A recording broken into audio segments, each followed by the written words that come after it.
Hare Krishna, Hare Krishna, Krishna Krishna, Hare Hare, Ram Hare Ram, Ram Hare Hare.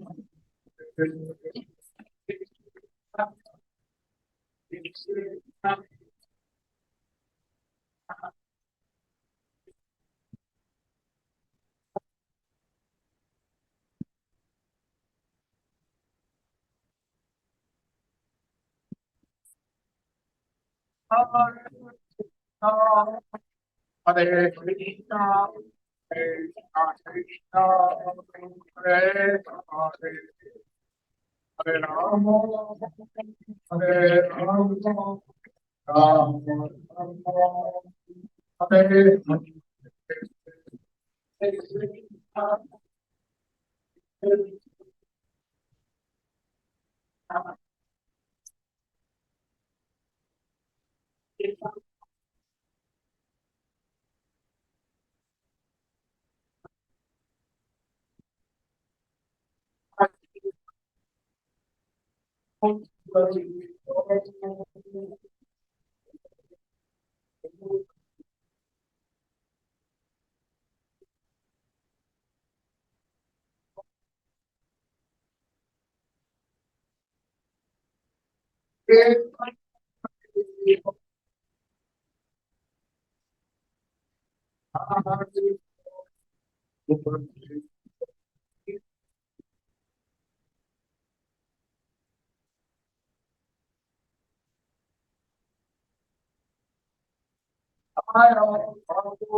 Divine grace, Shri Bhaktivedanta Swami Prabhupada ki, Shri Shri Guru Parampara ki, Shri Rup Shri Sanatan Bhakta Raghunath Shri Jiva Para Bhakta Rasa Raghunath Sarvasri Shri Krishna Chaitanya Gaur Nityananda Shri Advaita Gadadhara Shivas Bhakta Vrinda ki, Shri Shri Radha Krishna Gopa Gopinath Shyama Kunda Radha Kunda Kri Kunda Shri Vrindavan ki, Jai Guru ki, Shri Jagannath Vrindavan ki, Kamjamai Yogdamai ki, Mutsi Maharani ki, Bhakti ki, Sanatya Bhakta Vrinda ki, Harinam Shukta ki Jai. All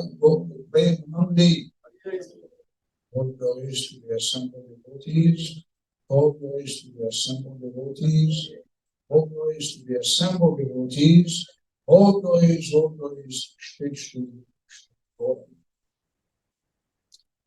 Reading from Srimad Bhagavad-gita,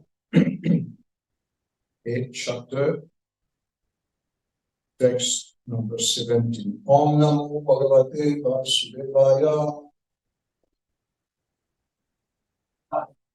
Om Namo Bhagavate Vasudevaya. Om Namo Bhagavate Vasudevaya.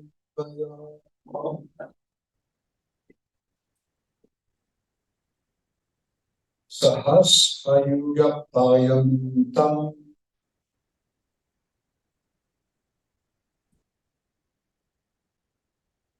So some of you know this verse already. Ahaya Pramanu Ratrim Yuga Sahasrantam Teho Vatra Vilojana. Very good, thank you. Sahasra Yuga Paryantam Ahaya Brahmano Vidu Bhaktrim Yuga Sahasrantam Deho Ratsa Vilojana Sahasayuga Paryantam Aya Brahmano Vidu Bhaktrim Yuga Sahasrantam Deho Ratsa Vilojana Sahasra 1000 Yuga millennium Paryantam including Aha day Yat that which Brahmana of Brahma Vidu they know Ratrim night Yuga millennium Sahasra Antam similarly ending after 1000 Te the Aha Vatra day and night. Vida who understand Jana people. Translation: by human calculation, 1000 ages taken together form the duration of Brahma's one day. And such also is the duration of his night. Therefore, by His divine grace, A.C. Bhaktivedanta Swami Srila Prabhupada, the duration of the material universe is limited. It is manifested in cycles of kalpas. A kalpa is a day of Brahma, and one day of Brahma consists of 1000 cycles of 4 yugas or ages: Satya, Treta, Dwapara, and Kali. The cycle of Satya is characterized by virtue, wisdom, and religion. There being practically no ignorance and vice, and the yuga lasts 1,728,000 years. In the Treta Yuga, vice, you understand the word vice? Vice, because it's the same in French, but we pronounce it differently. Vice, vice, you understand, all of you? Yeah. Bad conduct, that's what it means. Do the wrong things. So vice increasing. And this yuga lasts 864,000 years. And finally, in Kali Yuga, the yuga we have now been experiencing over the past 5,000 years, there is an abundance of strife, ignorance, irreligion, and vice. True virtue being practically non-existent. And this yuga lasts 432,000 years. In Kali Yuga, vice increases to such a point that at the termination of the yuga, the Supreme Lord himself appears as a Kalki avatar, vanquishes the demons, saves his devotees, and commences another Satya. Then the process is set rolling again. These 4 yugas are rotating 1,000 times 1,000 times comprise one day, and the same number comprise one night. Brahma lives 100 of such years and then dies. These 100 years, by earth calculation, total to 311 trillion and 40 billion years, earth years. By these calculations, the life of Brahma seems fantastic and interminable.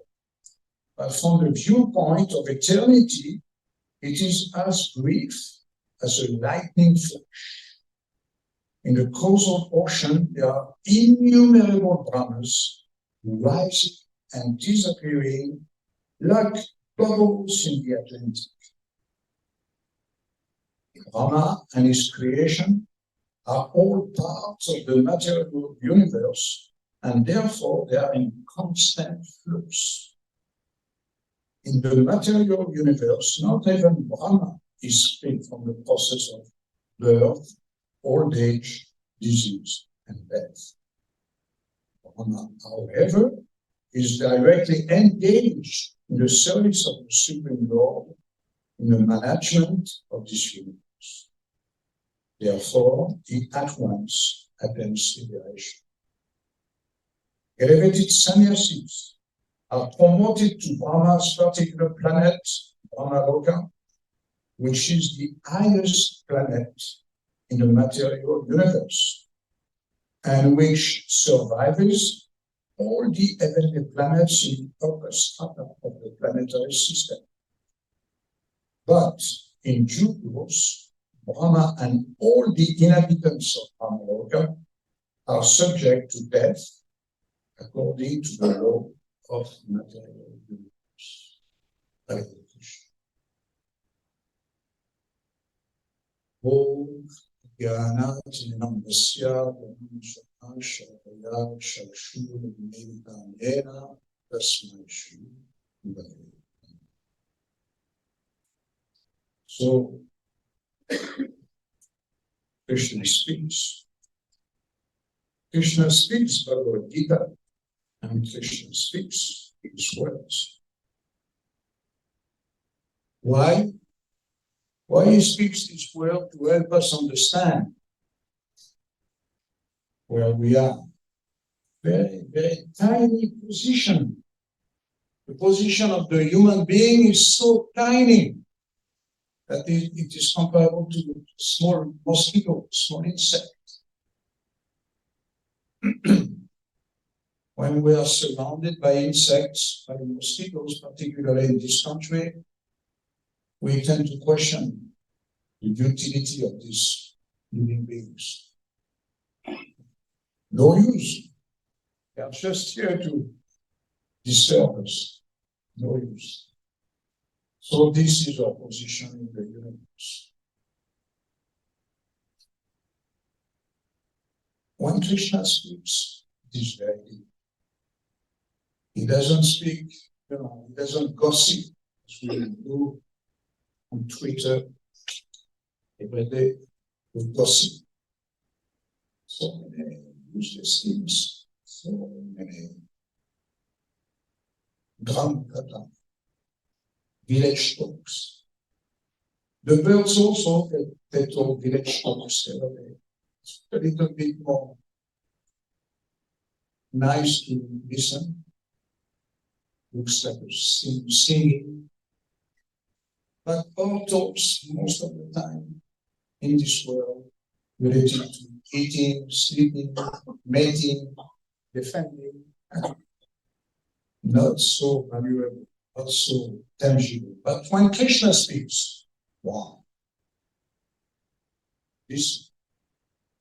Because he doesn't speak idle, he doesn't speak for nothing. He speaks, he explains to us who we are, what doing in this world, and how to have a complete understanding of the purpose. So This verse, particularly today, is talking about the universe. This is something we're all interested to understand. Want to understand? You look at the sky in the night, we see so many stars, so many planets, so many. How is it?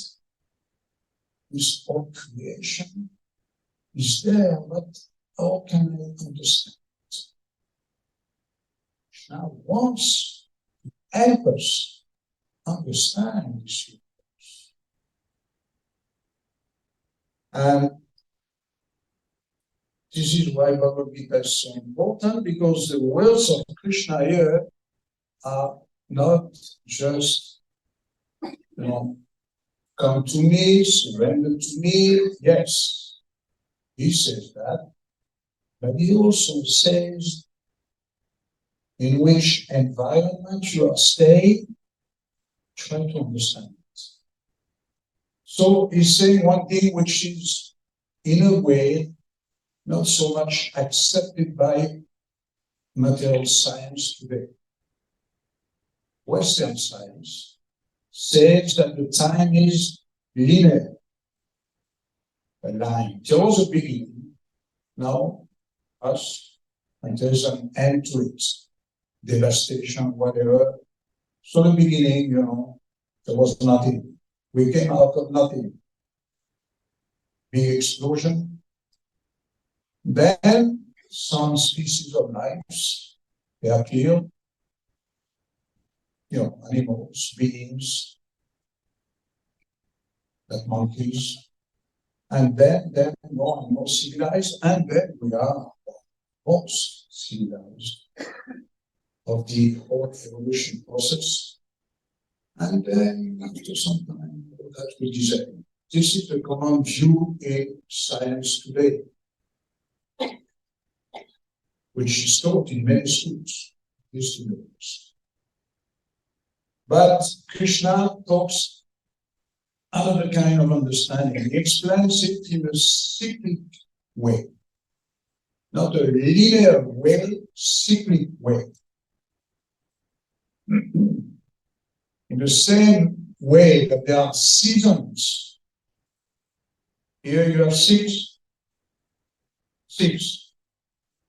In my country, we have 4. Spring, summer, autumn, and winter. Here you have to where you see them. So these seasons have some particularities.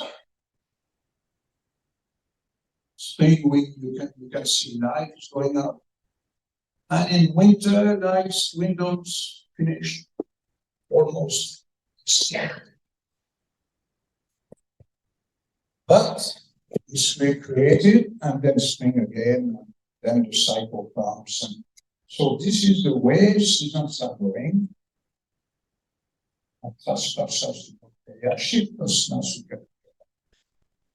Krishna explains that these seasons are there, and everything is rotating in the same way in the universe. Everything.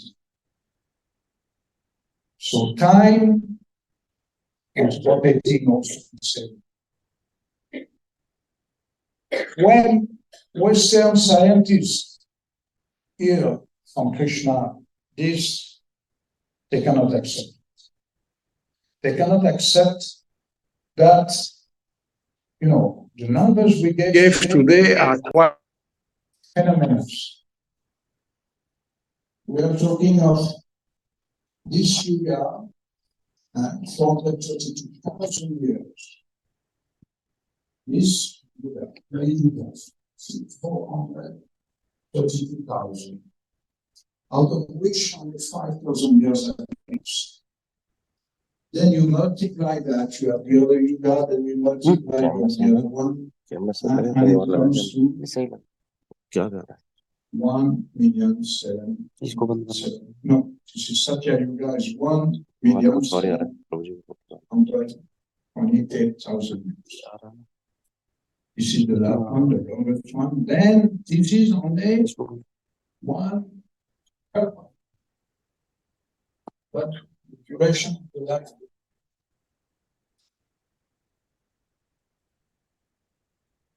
इसको बंद करो, ये आ रहा है उसमें, इसको बंद करो, ये बंद करो, उसमें आ रहा है,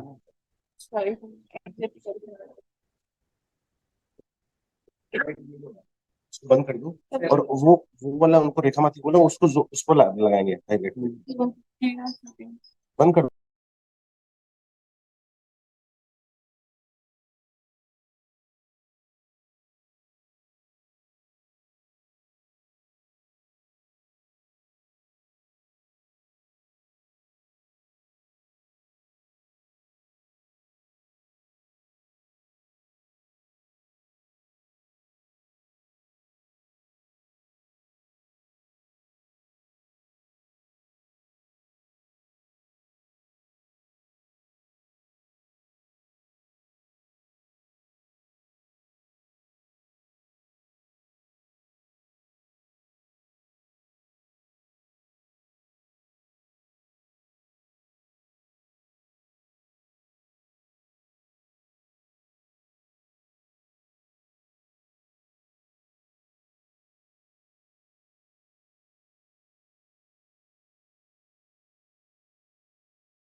Part is one of his energies, is part of it. And he tells us today that it comes and goes. This material creation is not there forever. It comes and goes. Same with our bodies. We see that every day. We see friends, we see family, relatives coming and going. But we think that we will be here all the time. We never really want to accept that we are limited in time. We want to live forever the way we are living now, even if this life now is not perfect. Not perfect because we have a body, and the body has limitations. And I bet that everyone has some stories in this regard. You had some disease, you suffered, you went a bit sad sometime, you had some difficulty to live with other people sometime. We all have problems. Nothing is strawberries forever. Nothing is perfect all the time. We may speak of paradise, but the reality is not exactly paradise. So why is that? Why is it so difficult? It is so difficult because we don't accept that there is a supreme authority. As soon as you accept that there is a supreme authority, then things change. Things change for the better. Because if there is a supreme authority, that means there is order and there is purpose. There's a purpose. Life without a purpose ends up in what? Suicide. But it's not the end of it. So, because we accept the Supreme Personality of Godhead as being Sarva Karana Karanam, the cause of all causes, then we can try. It's not that we succeed immediately, but try to understand him, which some people, even some religion, will tell you, no, don't try to understand God. Boo. You don't want to see his face. You don't want you just hear his name, that's all. They're so afraid. No, he's not a person, he's, so big. We have to all be afraid of him. But Krishna is not like that. He wants to be understood. He wants intelligent people to understand him. And this is what Bhagavad-gita is about, giving us intelligence, the proper intelligence, how to relate submissively to him. Because he will be revealing himself to you, to all of us, once we accept his authority. He will not reveal himself, coming back. He will not reveal himself, he says that, he proclaims that to Muda, to foolish people, to people who don't want to understand anything, to criticize everybody. He doesn't reveal himself to those people. Not interested. Low class, too low class. He wants people who have brain and heart to understand him.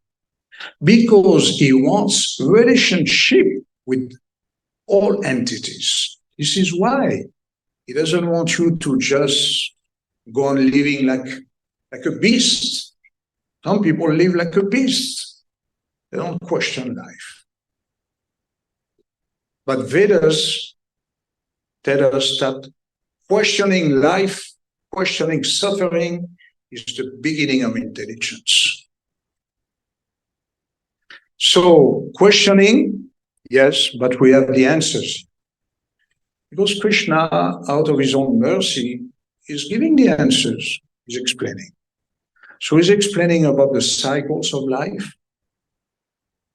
He's explaining about this huge cosmic manifestation.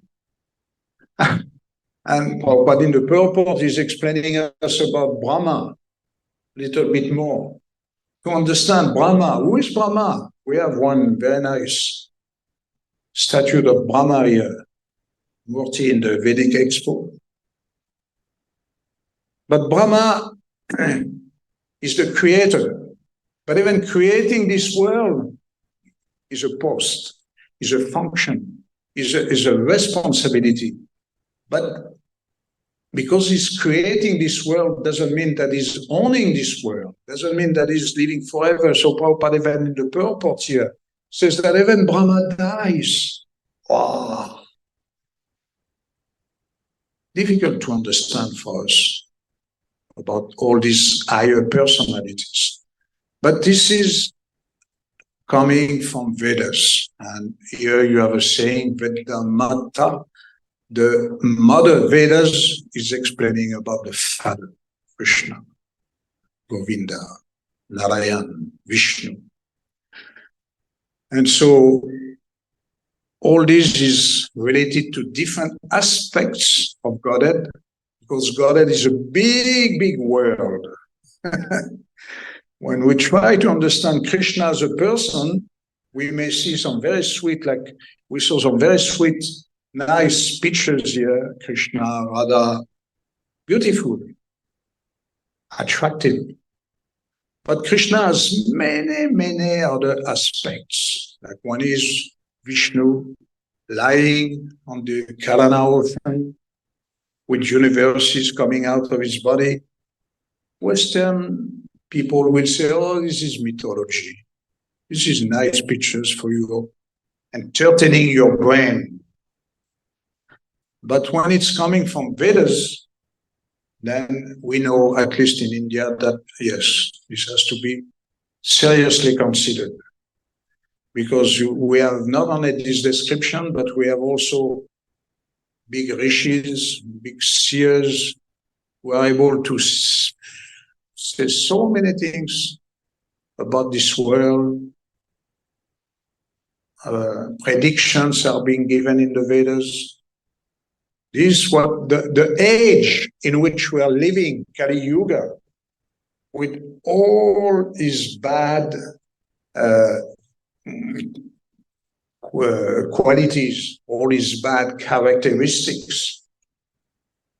This is nothing which came by chance. It was predicted in the Vedas. You go to the Srimad Bhagavatam,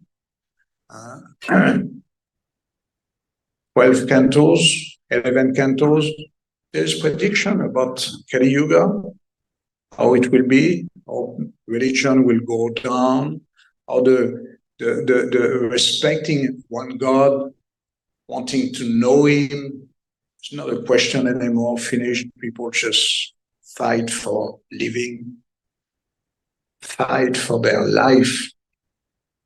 But this kind of life, you know, even cats and dogs, they fight for their life every day. Should we be like them? No. We have a higher purpose, we have a higher intelligence given to us in order to understand God. God may be one, but he is also many, in the sense that he has many shaktis, energies, manifestations, and this is bewildering for only someone who doesn't really want to understand it.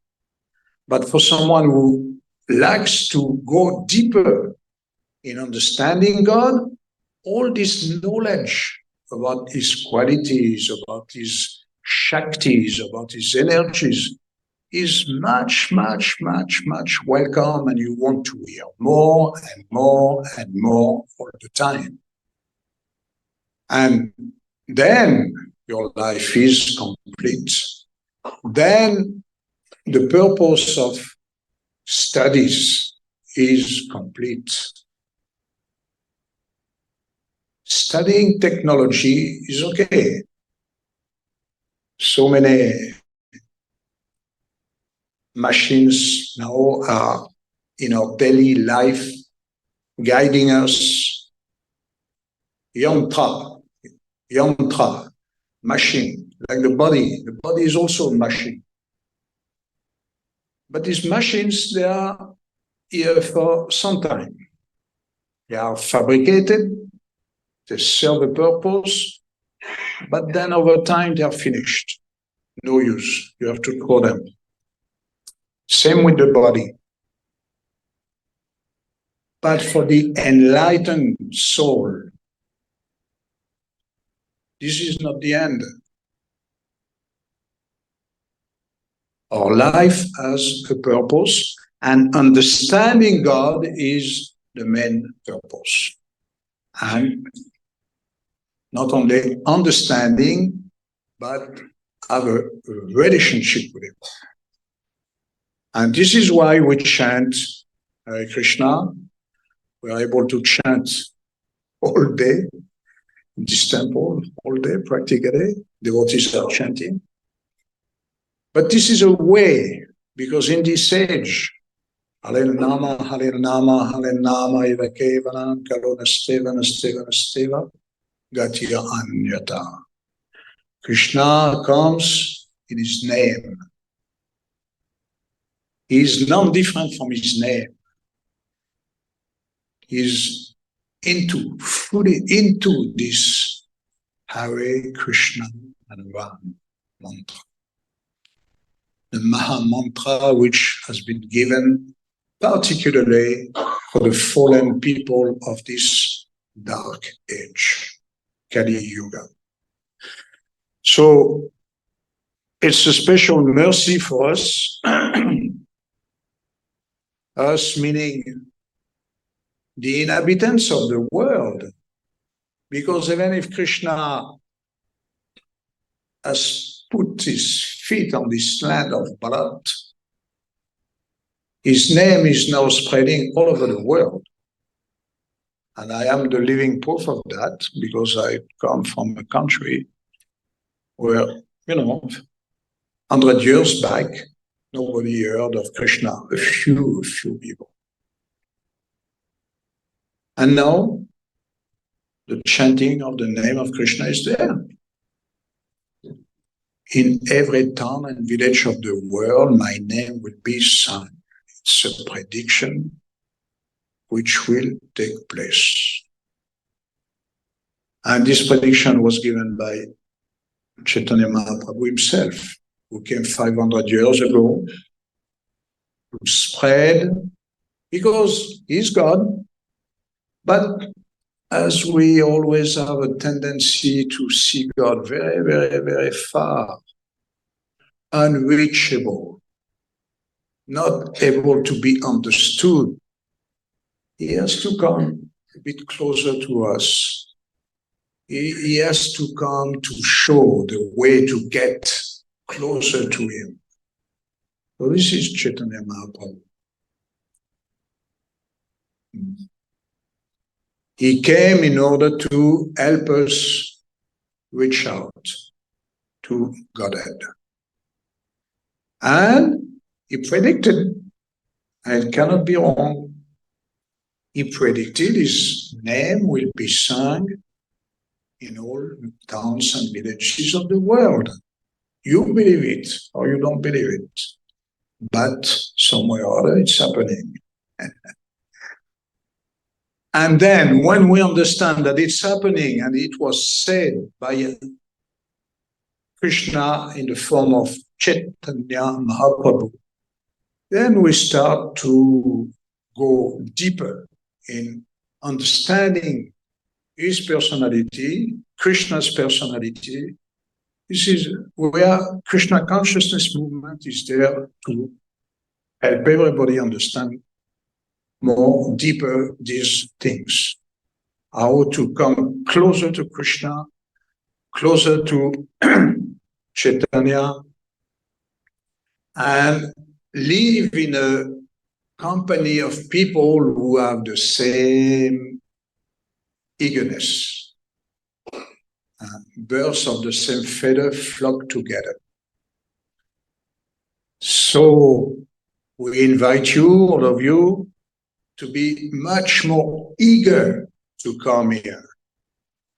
Not come just for a show, but to come to be close to devotees, to invite them in your home, to question them, to go deeper in the philosophy. You take the books with you, You go deeper in the books, understand the books a bit more, and then finished all your worries, anxieties.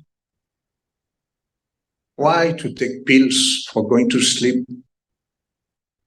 Why do we have to be bothered by, authorities that we don't like? Life could be much more simple if we understand that we have a common Father, and not only Father, he can play different roles. He can be much, much more than just a father to us. It's a question of desire to go deeper in the chanting and go deeper in the philosophy. This is where you make a difference with sentimentalism and philosophy. We have to chant, yes, but we are not only chanters. We can also speak realization coming from these books. Realization, we might be very, at the beginning, not have so many realizations. Doesn't matter. I was born in the darkness of ignorance with the sword of knowledge, my spiritual master, with the torchlight of knowledge, my spiritual master, opened my darkened eyes. That's how knowledge is received, and received again all over the world. So that's the greatness of India, to be able to help a planet which is completely burning. It's not only a war between Russia, Ukraine, Israel, Palestine. The world is in a complete mess for so many reasons. Humans have been abusing this world, not accepting the authority of God. And for their own pleasure, they thought that they could do everything, anything and everything. The world was belonging to them. No, not like that. Krishna explains in Sri Upanishad that this world belongs to me. You have your share, okay, but be careful, because others have their share also. So when you put me at the center, it will be easier to work cooperatively. But if you subtract, if you take me away out of the picture, then there will be wars, there will be famine, there will be floods, there will be earthquakes, there will be so many evils in the world. That's what's happening. It's happening now. So, if you are enlightened by the words of Krishna, which were given with great, great mercy by Srila Prabhupada, our spiritual teacher, then you share it with others. You invite others to share it. We don't want to be going with the, as they say, with the current. When the current is going very swiftly, everyone goes to their death. No, we want a world, a perfect world, not just in the future. Now, why not now? We can change the world, but change the world by changing first ourselves, meaning that we have to accept that we are a servant of God. We are not gods, small gods, whatever, big gods. We cannot do much. We have to be aware of limits. Even if we are very big businessmen, we have to be aware of our limits. There will be always bigger business people who will be swallowing us anyway. So rather, we should always have this understanding of being the servant of the servant of the servant of someone who is coming close to Krishna. In that way, we become very peaceful, very peaceful, detached, and nourished. Because Bhagavad-gita is there to nourish us, to feed us with transcendental knowledge. So this is why it's a must to read Bhagavad-gita every day and understand it, of course. Share with others. I guess this is what this group is about. Sharing, realization, questioning, and then life becomes much, much more easy. Thank you very much for your attention.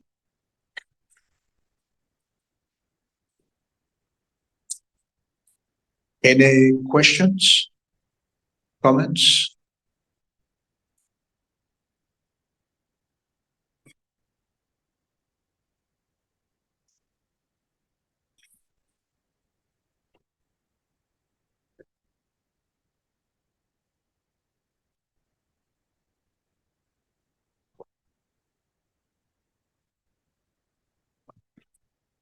You can speak and then I can just relay if that's.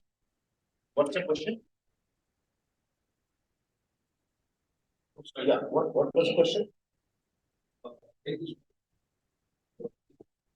Yeah, I can't hear, it's too far, but with a mic, yes, better.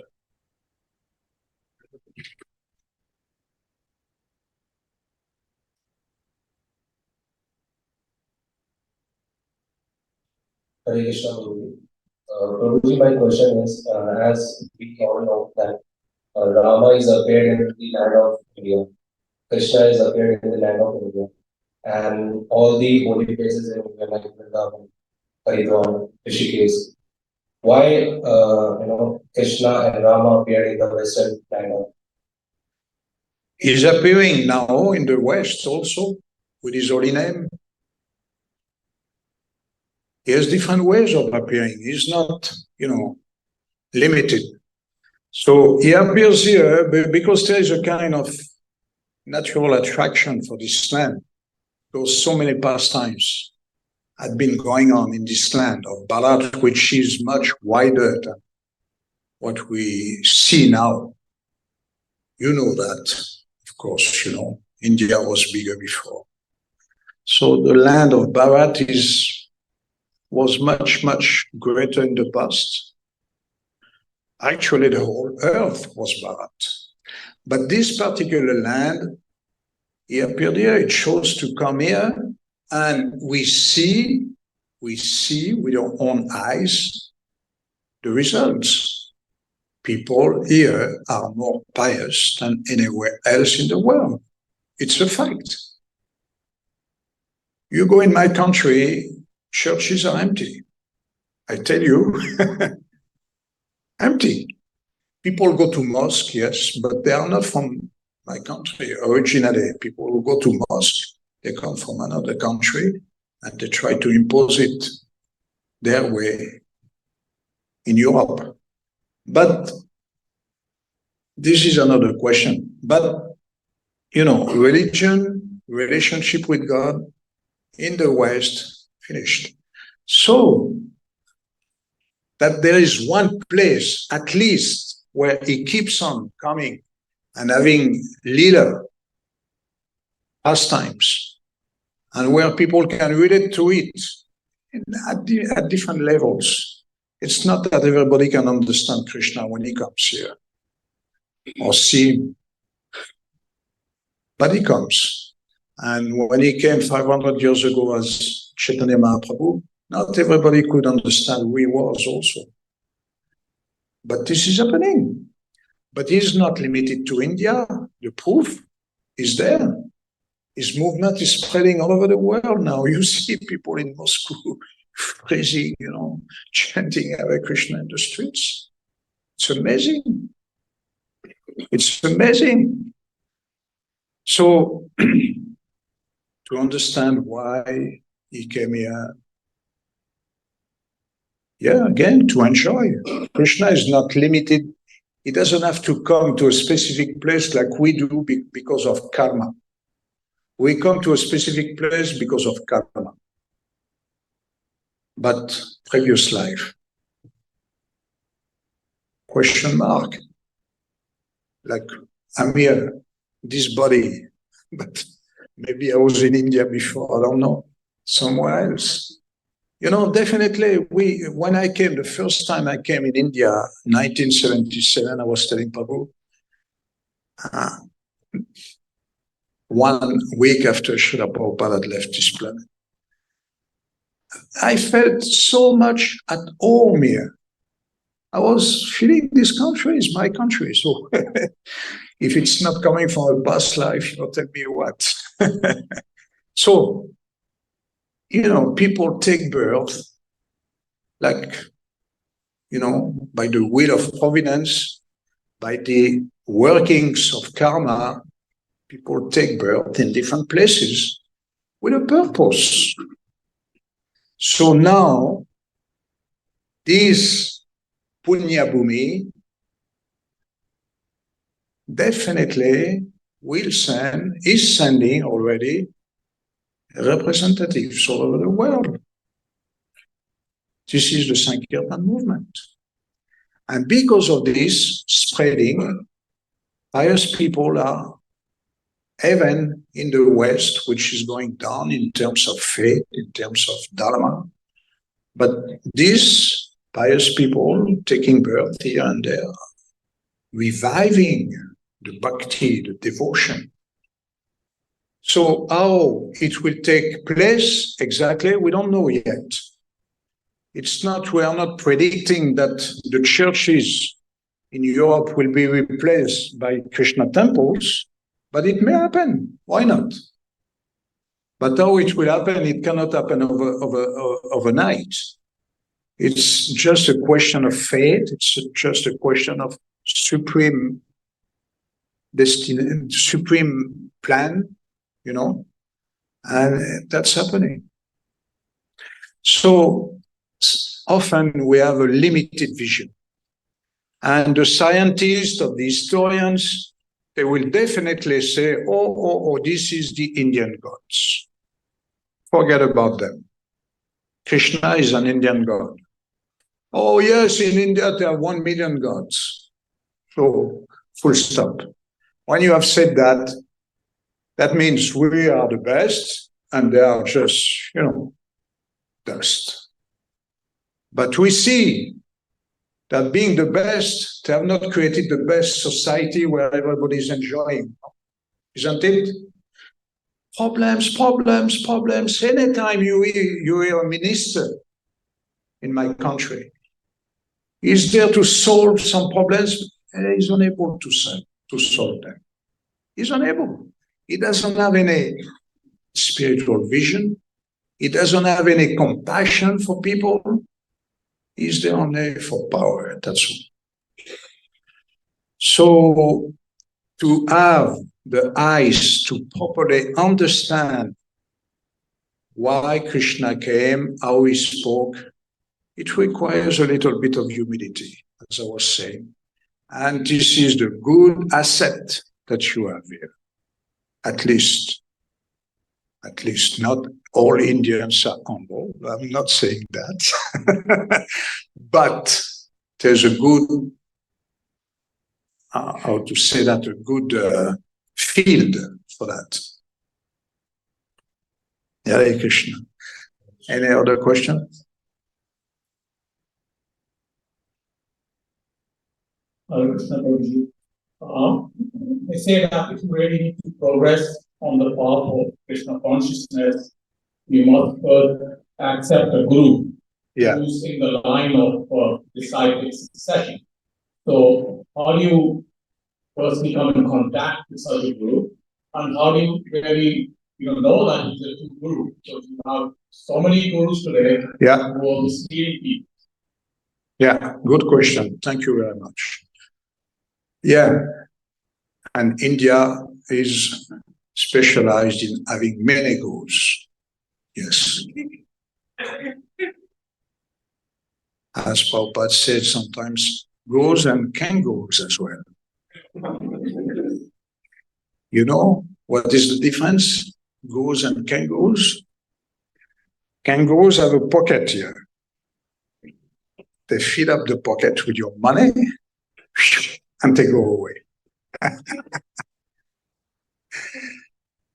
No, a true guru doesn't speak out of his own ego. He speaks the words of scriptures.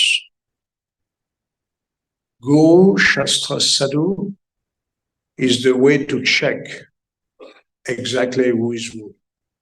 If Guru is saying something which is not there in the Shastra, in the scriptures, then, you question. And it's very, very trendy, I can tell you, because I heard so many other gurus also from India in the West. They will try first to seduce, attract you with beautiful words, and they have powers, many of them, very, very smart. They will seduce you, they will go exactly like we say, when we have a cat, go in the sense of, how do you say that, they will always be saying what you want to, but they will never cut through the illusion. A real guru is cutting through your illusion. Because we are illusion in so many ways. We think that we are this body. When Prabhupada came in the West, how do you think he convinced people? He came in America, in the 60s. People were questioning life like anything. He cut through. He said, you are not this body. These hippies, they were shaken. Long hair, beautiful, young people, boys and girls together, love, love, love. That was it. But he cut through. He didn't tell them, stop having sex life all the time. No, he didn't say that. But, he cut through their illusion and they, yes, they were awakened by his words. And of course, attracted by his love. Because he loved them. He wanted to help them to get out of what? Darkness. Ignorance. Tamasa. Tamasik. This world is full of ignorance. So, the way to look for a guru is that you have to find this person who is able to cut through your ignorance, and you don't just go to the guru just to have pleasant words. No, Guruji, if I can earn more money in my business, then you are my guru. No, this is not proper. The guru may tell you things that you don't like to hear sometimes. That's a good sign. That's a very good sign. But at the same time, again, he has to speak the words of the scriptures. And, be smart in exposing this. So this is why we question the guru. Pariprashnena, we ask questions, we get the answers, we think twice, and like that. We question. We should question. Yes, disciple is not so good at the beginning. To be always, yes, Guruji, yes, Guruji. No. You have to question. Prabhupada, when he came to the West, one of the things he lacked the most was debating with his disciples. He had a scientific disciple, Bhaktiswrúpa Swami, he was always challenging and, playing the part of the scientist, atheistic scientist. And the disciple had to give, to counteract his arguments. Prabhupada loved that so much. So many wonderful devotees like Krishna Prabhu. You can question and hard question, and he will be there to answer. And so many other wonderful devotees here, which, Guru can be shiksha, means instructing. At first, we have so many instructing gurus. We don't need only one. We may have a few. Then Diksha is given one day for formal commitment. This formal commitment is when you have realized, I have no escape. I'm in this world. I need a link. I need a connection, as you said at the beginning of your question. You need a connection. Yes. Other questions?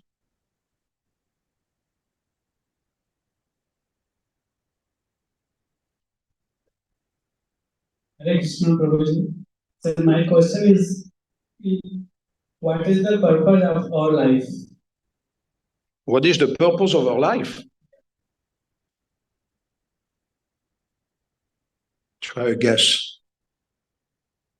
To die.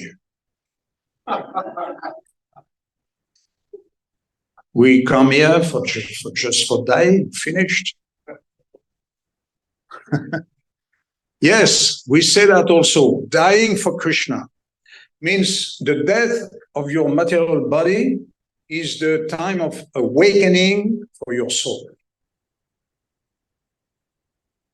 Because you are not this body again. So the goal of the life is not to just feed your body, entertain your body, dance, this, that. You may do that, but it's not the goal. It's not. The goal is to realize your soul. And the soul, according to the dimension given in the Vedas, is very, very tiny. 1/10,000 of a tip of a hair. This is the dimension of the soul. So if this soul is identifying with a body, completely mistaken. So, but of course, this is the size of the soul given in the Shastra. But the potency of the soul is much, much, much, much bigger than that. This is amazing. So this requires a little bit searching, intelligence, and receiving knowledge to understand what is the soul exactly. Another question?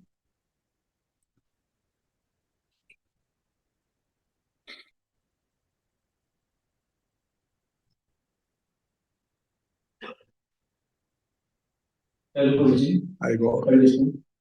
Prabhuji, my question is about what is the purpose of the just same question. But I think God has created with a different state of mind, which I have heard, and different physics.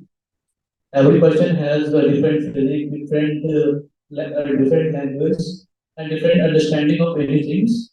So, what is the ultimate goal? I said only chanting devotional service, or the person who thinks that he can do better in animal service or people's who serve the people's, as the Vivekananda quotes, service of people to service of God, right? Can you sum it up? Just correct me if I'm wrong. Saying that there are different personalities and different things. So what is the ultimate goal of life? Because people say that, okay, you serve the animals, so that is good because it's a philosophy that you can serve the animals also. So he's still confused as to what is the goal of life. Is that correct? Well, Something we add on that. Swami Vivekananda has quoted that serving the people to serving the God. Right? Yeah.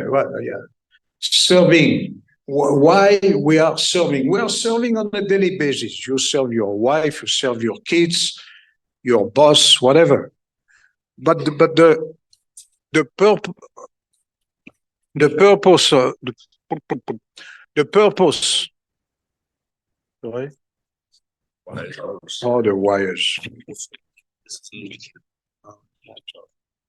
Yeah, the purpose of service, so often people are serving something which doesn't in return give them any cannot elevate them, cannot make them rise on a spiritual platform. So serving your country, serving a good cause, like animals or whatever, Gomata, whatever, that's good. We don't say we shouldn't serve, but we should serve always with a higher purpose. Serving others, serving your wife, because she was sent by God to you to help you in your own spiritual life. Then it is proper service. And vice versa, your wife can serve you not just because you're a big man with a big beard and very beautiful, very handsome. No, because you were sent by God to her to perfect her own spiritual life. So working together like that, serving alone is not so attractive. You have to serve with others. This is where seva is very blissful. And here we have so many opportunities for seva. Tomorrow is a big festival, Holi, Gaur Purnima. I've seen already yesterday ladies doing so many flower decorations, preparing in the kitchen, so many things, and organizing festivals, so many ways we can serve, feeding people. And this way, the service, goes in the right way. Because if you do a seva, like serving a cause humanitarian cause, which looks good, okay, but if God is not at the center, then one day it will fall down. It will decrease. It will not be satisfying completely for you, and you will not achieve it. And people might also in humanitarian, we see that in the West so many scandals are there in the humanitarian world. People want to take advantage for themselves. So, because why? Again, because God is not at the center. So any service which is done with the understanding that God is at the center, that's good. And there are other questions also. Maybe you can have a one-to-one session. Okay. Just at the back. Yeah, we should. No, this one. You have this. Okay, we can talk after. No, we can have a one-to-one. No problem. Thank you so much for this wonderful class. Prabhuji, my question is related to like you were explaining Brahmaji's one day, one kalpa. So from Srimad Bhagavatam, we see that the structure of Bhumandal is flat, but we also see that Earth is round. Like modern scientists say that, and also from Rahalila we can understand that Earth is round. So Prabhuji, how can we understand that Bhumandal is flat and Earth is round? So, like how to fit in that explanation? You want a class on geometry? I'm sorry, but I'm not an expert in the matter. But well, difficult to really understand how things work in the whole universe. And yes, people have some opinions which can vary over time. Yeah, some people have said that the Earth was flat, And after some others came and said, no, it's round. And, and according to Vedas, well, there are different explanations, which we don't want to go deep into this subject tonight here. But if you want to, you go to second canto of Srimad Bhagavatam, explaining the configuration of the planets. It's interesting, but it doesn't make a big change in our daily life. Flat, round, we are walking on a flat land, yes, that's for sure. Another question? Yes.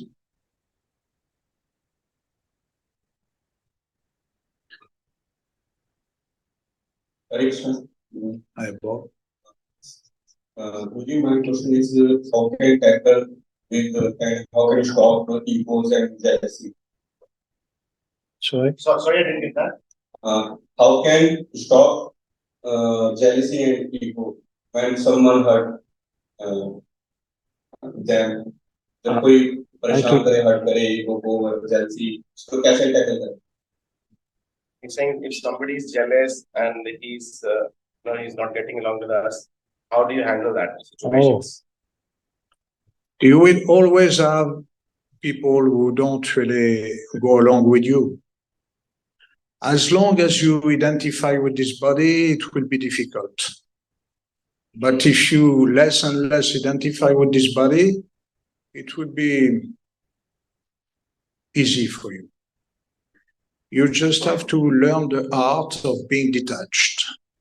And this is, again, Krishna telling us how to become detached in Bhagavad-gita. You read more Bhagavad-gita and you will understand. And of course, not only just with your intelligence, but also with your heart, you will understand that every living being around you is a creation of God. So I should appreciate them, whatever they are. It's not easy, I cannot say that all people who are around me, I love them, I want to embrace them. No, but you tolerate much more when you are advancing spiritually and chanting. The chanting is never to be minimized because through the chanting you have the potency. God's potency is coming through the chanting and can give you so many positive reactions in your life. So the best way to have better relationship with people is to imbibe much and much and much more the transcendental effects of the Mahamantra. How long do you like to mind if I? Another one question. And we can... Hare Krishna, Prabhu. Yes. Probably my question is how to overcome your senses. As in specifically in this age when we are going out in the material world to earn our livelihood, we are interacting with a lot of different mentality and also there is the issue of peer pressure. So how do you overcome your senses and stick to a Krishna conscious life? Especially when we are only devoting a couple of hours in a week to, in a spiritual environment like this, in this temple.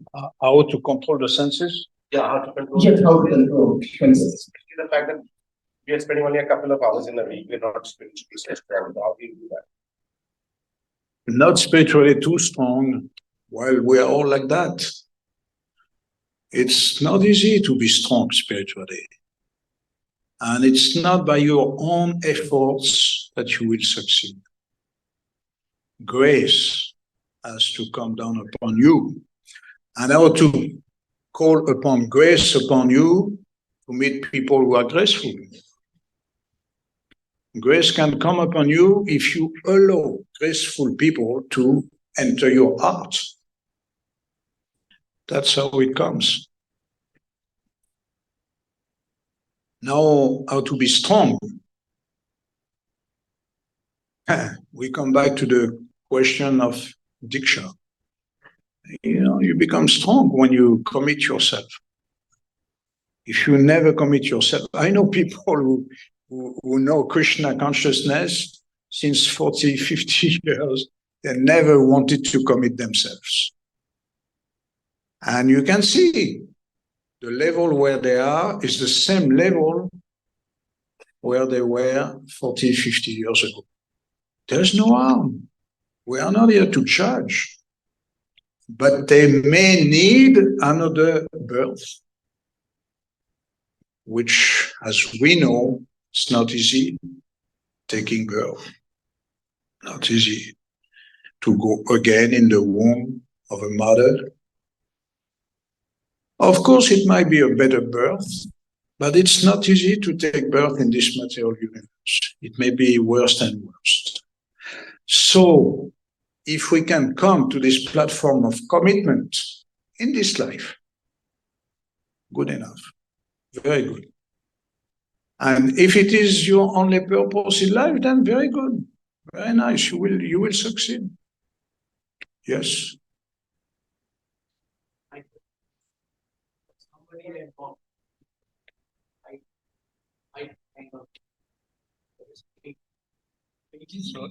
Yes. Yeah, Hare Krishna. I'm coming here about last past 5 to 7 weeks. So, my small, clarification. Suppose I'm talking to you and you are not agreeing for my version. So, is it the permission of God has not come to you? That's why you are not agreeing with me? Or it is just that thought? God has not come to you. What can you? Yeah.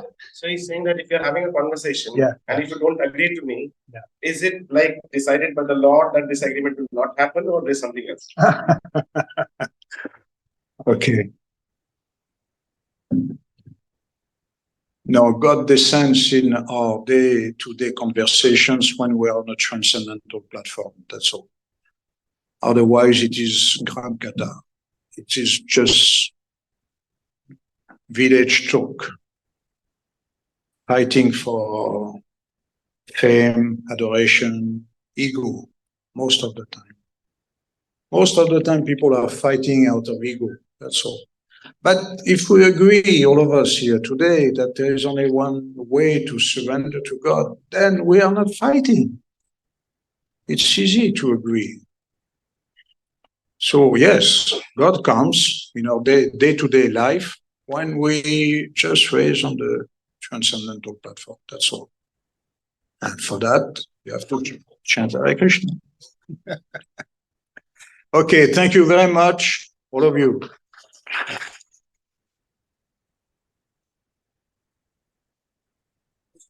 We'd like to thank him by saying, Haribol! Haribol. Haribol. Would like to do that nursing act? Oh yes, if you want. You want to chant? Standing.